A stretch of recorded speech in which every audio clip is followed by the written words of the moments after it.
आपल्या रोजच्या वापरातल्या सॅटेलाइट टीव्ही आणि मायक्रोवेव्ह ओव्हनमध्ये एक कॉमन गोष्ट आहे, ती म्हणजे वेव्ह गाईड्स. आता हे वेव्ह गाईड्स म्हणजे नेमकं काय?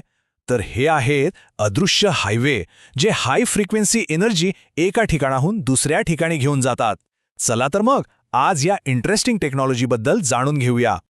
आता ही सॅटेलाइट डिश बघा, यासारखी उपकरणं खूप म्हणजे खूपच जास्त फ्रिक्वेन्सीवर काम करतात. अशा वेळी आपल्या घरातल्या साध्या तारांमधून एनर्जी चक्क गळायला लागते, लीक होते. मग प्रश्न हा आहे की ही मायक्रोवेव्ह ऊर्जा अँटेनापर्यंत न गळता पोचते तरी कशी? आणि याच प्रश्नाचं उत्तर आहे वेव्ह गाईड. दिसायला अगदी साधी एक पोकळ मेटलची पाईप, पण तिचं काम फार मोठं आहे. ती काय करते तर मायक्रोवेव्ह सारख्या हाय फ्रिक्वेन्सी लहरींना एका ठिकाणाहून दुसऱ्या ठिकाणी घेऊन जाते, आणि तेही अजिबात एनर्जी लीक होऊ न देता. तर आजच्या चर्चेत आपण काय काय बघणार आहोत? सगळ्यात आधी साध्या तारा का चालत नाहीत हे समजून घेऊ. मग वेव्हगाईड्सची ओळख करून घेऊ, त्यांचे आकार, त्यांचे डिझाईन आणि त्यांची कामगिरी कशी असते ते पाहू. आणि शेवटी कोणत्या कामासाठी कोणता वेव्हगाईड परफेक्ट आहे हे ठरवू. चला तर मग सुरुवात करूया आपल्या पहिल्या मुद्द्यापासून. आपल्याला या वेव्हगाईड्सची गरजच का पडली? म्हणजे साध्या तारांमध्ये नेमकी काय अडचण होती? जेव्हा फ्रिक्वेन्सी खूप जास्त वाढते ना, म्हणजे मायक्रोवेव्ह लेवलला जाते, तेव्हा एक गंमत होते. करंट तारेच्या आतून नाही, तर फक्त तिच्या बाहेरच्या त्वचेवरून म्हणजे पृष्ठभागावरून वाहू लागतो. यालाच स्किन इफेक्ट म्हणतात. आता यामुळे काय होतं तर करंटला वाहायला जागाच कमी मिळते, विरोध वाढतो आणि आपली महत्त्वाची एनर्जी उष्णतेच्या रूपात वाया जाते. आणि म्हणूनच हाय फ्रिक्वेन्सीसाठी आपल्या नेहमीच्या केबल्स कामाच्या नाहीत. आणि इथेच एंट्री होते वेव्ह गाईड्सची. आता या गोष्टीत दोन मुख्य हिरो आहेत असं समजा. एक आहे आयताकृती म्हणजे रेक्टँग्युलर, आणि दुसरा आहे गोलाकार म्हणजे सर्क्युलर वेव्ह गाईड. या दोघांची कामं अगदी ठरलेली आहेत. रेक्टँग्युलर वेव्ह गाईड म्हणजे आपला वर्कहॉर्स, बनवायला सोपा, त्यामुळे सगळ्यात जास्त वापरला जातो. तर सर्क्युलर वेव्ह गाईड हा आहे स्पेशलिस्ट, तो फक्त खास विशिष्ट कामांसाठीच वापरला जातो. हे समजून घ्यायला एक मस्त साधर्म्य आहे. विचार करा आपल्या घरातल्या कोॲक्शियल केबलचा. आता कल्पना करा की आपण त्याच्यामधली तांब्याची तार काढून टाकली. जी पोकळी उरली ना, तोच आहे सर्क्युलर वेव्ह गाईड. आणि असं केल्यामुळे काय होतं तर इलेक्ट्रोमॅग्नेटिक फील्डला पसरायला प्रचंड मोकळी जागा मिळते. ओके, तर मग आता या दोघांची थेट तुलना करूया. सुरुवात करूया त्यांच्या डिझाईन आणि गणितापासून. त्यांच्या आकारामुळेच त्यांच्या आतल्या एनर्जीचं गणित कसं करायचं हे ठरतं. रेक्टँग्युलर वेव्हगाईडसाठी सगळं सोपं आहे, सरळ कार्टेशियन सिस्टम म्हणजे आपलं एक्स, वाय, झेड. पण सर्क्युलर वेव्हगाईडसाठी मात्र थोडं कॉम्प्लेक्स गणित लागतं, म्हणजे सिलेंड्रिकल कोऑर्डिनेट सिस्टम. आणि हा फरक त्यांच्या गणितातही स्पष्ट दिसतो. रेक्टँग्युलर गाईडचं विश्लेषण आपल्या ओळखीच्या सोप्या साइन कोसाइन फंक्शन्सनी करता येतं, पण सर्क्युलर गाईडच्या बाबतीत त्या वक्र पृष्ठभागामुळे एनर्जीच्या लहरींची वागणूक खूपच गुंतागुंतीची होते, आणि ती समजून घेण्यासाठी आपल्याला बेसिल फंक्शनसारखं ॲडव्हान्स गणित वापरावं लागतं. चला आता पुढच्या राऊंडकडे वळूया आणि बघूया की प्रत्यक्ष कामगिरीच्या बाबतीत हे दोघे कसे आहेत.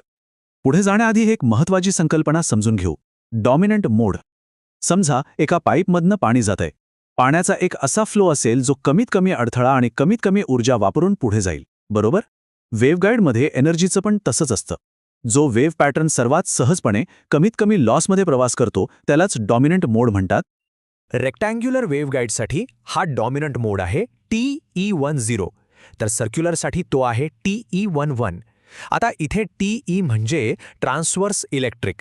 याचा अर्थ इलेक्ट्रिक फील्ड हे वेव्हच्या प्रवासाच्या दिशेला काटकोनात असतं. आणि हे जे आकडे आहेत ना 10 आणि 11, ते आतल्या वेव्हच्या पॅटर्नबद्दल सांगतात. हा त्यांच्यातला एक मूलभूत फरक आहे.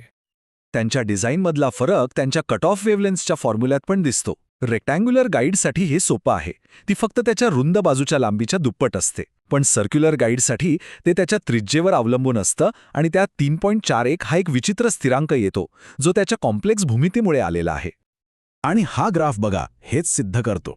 यावर उभ्या अक्षावर आहे सिग्नल लॉस म्हणजे ॲटेन्युएशन, आणि आपण बघू शकता की TE10 मोडची जी लाईन आहे ती बाकी सगळ्यांच्या खाली आहे. याचा सरळ अर्थ असा की त्यात सिग्नल लॉस सगळ्यात कमी आहे, आणि म्हणूनच तो सर्वात बेस्ट म्हणजे डॉमिनंट मोड मानला जातो.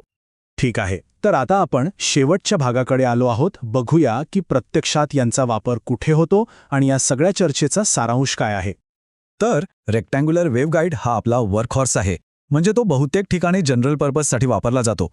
पण जिथे काहीतरी फिरायला पाहिजे, जसं की रडारचा अँटेना, तेथे मात्र सर्क्युलर वेव्हगाईडच लागतो. कारण त्याचा गोलाकार आकार त्याला 360 डिग्री फिरायला मदत करतो, जे रेक्टँग्युलर वेव्हगाईड करू शकत नाही. आणि एक इंटरेस्टिंग फॅक्ट सांगतो. जेव्हा या दोन वेगवेगळ्या प्रकारच्या गाईड्सना एकत्र जोडतात, तेव्हा एनर्जी एक मोडमधून दुसऱ्या मोडमध्ये आपोआप बदलते. म्हणजे TE10 मोडमधली वेव्ह सर्क्युलर गाईडमध्ये शिरताच TE11 मोडमध्ये बदलते. जणू काही एका रेक्टँग्युलर पाईपला ठोकून गोल बनवल्यावर जे होईल अगदी तसंच. तर हा तक्ता म्हणजे आपल्या आत्तापर्यंतच्या चर्चेचं एक क्विक रिकॅप आहे. यावरून स्पष्ट दिसतं की आयताकृती वेव्हगाईड बनवायला सोपा, सरळ गणिताचा आहे. तर सर्क्युलर वेव्हगाईड हा खास कामांसाठी आणि त्याचं गणितही थोडं गुंतागुंतीचं आहे. म्हणजे निवड पूर्णपणे गरजेवर अवलंबून असते. आणि हे वाक्य या टेक्नॉलॉजीचं महत्त्व अगदी अचूकपणे सांगतं की मायक्रोवेव्हच्या दुनियेत वेव्हगाईड्स हेच खरे की प्लेयर्स आहेत. यांच्याशिवाय पान हलत नाही. तर या साध्या दिसणाऱ्या पोकळ नळ्या आपल्या कम्युनिकेशन आणि टेक्नॉलॉजीच्या जगाचा आधारस्तंभ आहेत. आणि यावरून एक विचार येतो की आपल्या रोजच्या आयुष्यात असे आणखी कितीतरी छुपे इंजिनिअरिंगचे चमत्कार असतील जे आपल्याला दिसत नाहीत पण आपलं आयुष्य सोपं करत असतात.